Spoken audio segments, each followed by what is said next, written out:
Hey, hi everybody. Have I been talking forever and it's been muted?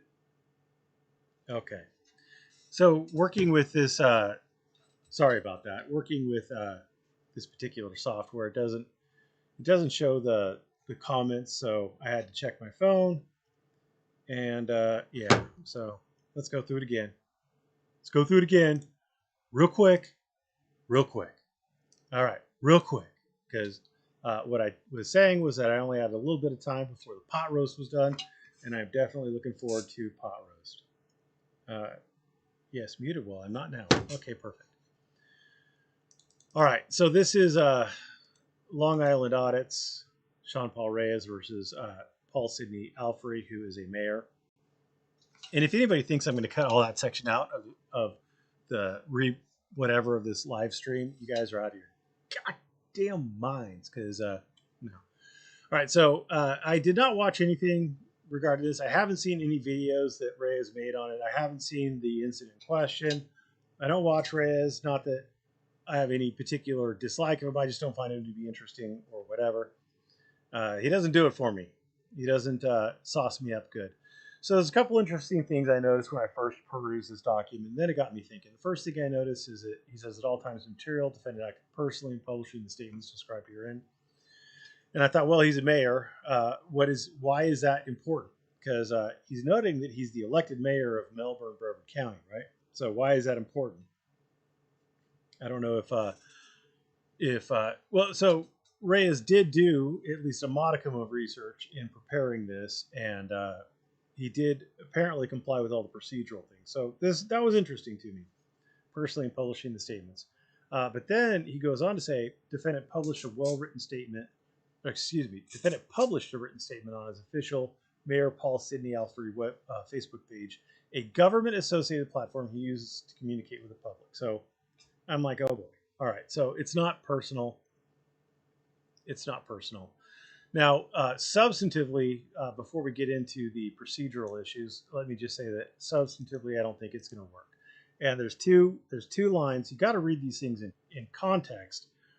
What Reyes says is defamation. Is he says the harassment and death threats from him and his followers are acceptable and will not be tolerated against me and my family, nor our public safety professionals.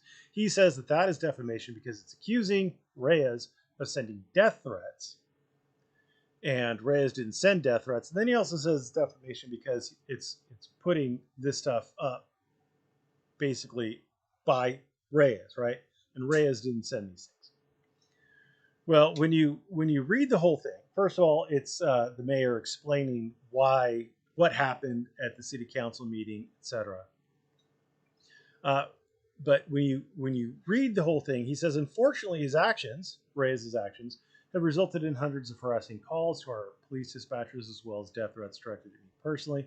Some of those threats are attached here, right?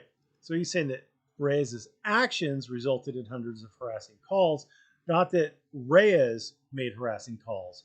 He's saying that Reyes' actions have resulted in death threats directed at the mayor personally. So if you read it in context, the harassment from Reyes and death threats from his followers are unacceptable and not be tolerated. So it's clear what he's saying if you read it in context. I never think this case will get to the substantive issues. Another thing is that he's trying to plead defamation per se because he's saying that accuses him of committing a crime. And indeed, sending a death threat would, to a public official, most likely would be a crime. I mean, I haven't looked it up in Florida statutes, but I'm just going to go out on a limb and say it's most likely a crime. However, none of the attachments actually contain any death threats. So there is a police report, so maybe there were some death threats, but none of them made it to this screen. So he's going to have a real hard time on that issue. But the real nail in the coffin is this case. This is DeCastro versus Stoddard. DeCastro versus Stoddard is where a former, I believe it was chief of police. DeCastro was at all material times chief of police for the city of Miami. Stoddard was the mayor, right? And Stoddard had a blog maybe not made, but he already had it. Mayorstoddard.blogspot.com, right? And this is a 2020 case. It's relatively recent. It was cited positively in a subsequent case. So this is still good law. I haven't found any reason to believe this is not good law. So on this blog spot, he posted several critical statements of Chief Martinez de Castro in a post titled "My Efforts to Clean Up the City Government." The post detailed allegedly unethical conduct by Chief Martinez de Castro and others, including the mishandling of forfeited property and funds, and directing city staff to purchase services from businesses owned by members of Chief Martinez de Castro's family. The blog also noted 4 ethics charges were then pending against Chief Martinez de Castro. And then in a separate post, Stoddard responded to allegations that he, blah, blah. Anyway, so but really, you can see the direct correlation. There's a ton of this. There's a ton of other cases where people have sued public officials in Florida for making statements on in the newspaper, on like news shows, things like that. And every single time we get back to the same thing, and that is public absolute immunity, right?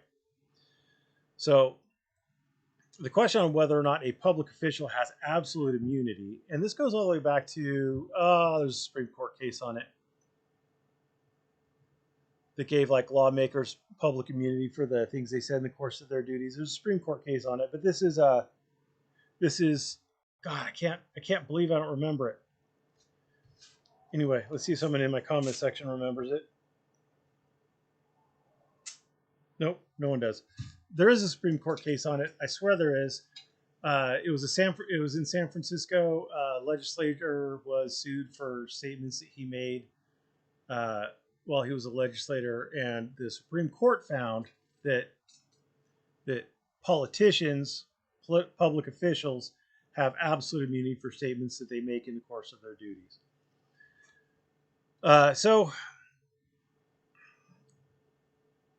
So the public interest requires that statements made by officials of all branches of government in connection with their official duties be absolutely privileged. Now,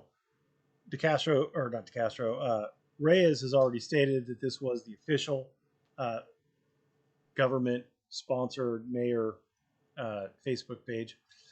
Florida courts have explained that democracy needs free and open explanations of governmental actions, and the right to this absolute privilege is a function of that necessity.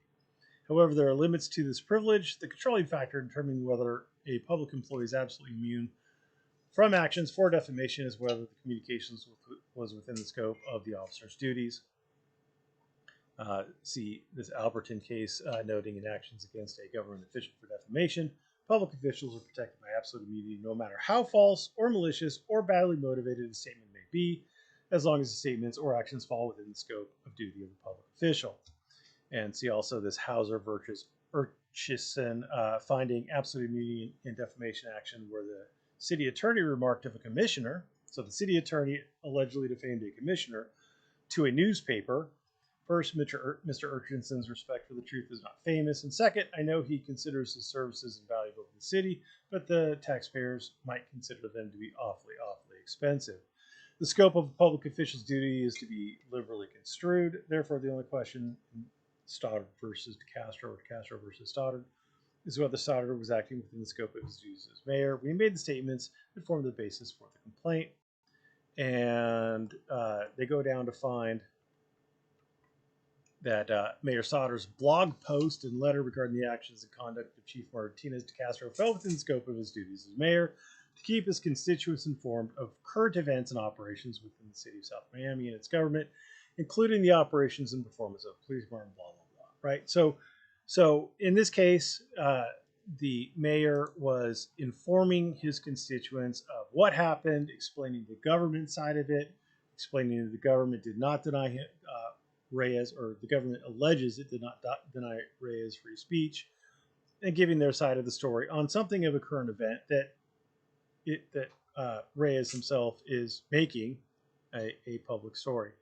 So on that basis, it is my best guess that shortly after this lawsuit is served on on Mayor Alfrey, I believe his name was, that Mayor Alfrey's attorney, or maybe even the city attorney, is going to file a motion to dismiss based on absolute immunity, and it goes bye bye. All right. So with that said, I'm going to look to see if there's any questions. Any questions? No, it looks like people are arguing over Chile de Castro. Awesome. Well, that's perfect. I'm glad you guys found it so interesting. Like I said, I've got a pot roast to catch because a fat boy needs to eat. Thank you very much for watching. I hope you learned something. I hope you enjoyed the silence.